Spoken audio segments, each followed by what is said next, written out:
காலில் விழுவது பாவம், தெரிந்தே விழுவது மா பாவம்.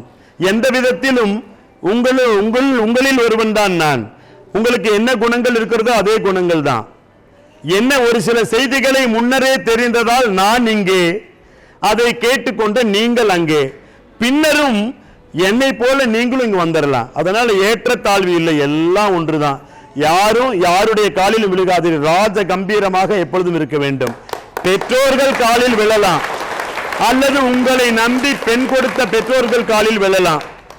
நீங்களும் அதே போலதான். வேற யாரு காலிலும் விழுகக்கூடாது. அம்மா அப்பா, மாமனார் மாமியார், வேற யார் காலிலும் விழுகாதீங்க. அப்படி கம்பீரமாக நெஞ்ச நிமித்திட்டு வீறு நடை போடுங்கள். யாருடைய காலிலும் எப்பொழுதும் சுவாமி துறவி அதெல்லாம் விட்டுருங்க. யாரும் எல்லாம் சமம் தான். யாருடைய காலிலும் விழுகாமல் ராஜ கம்பீரமாக வீர நடை போடலாம்.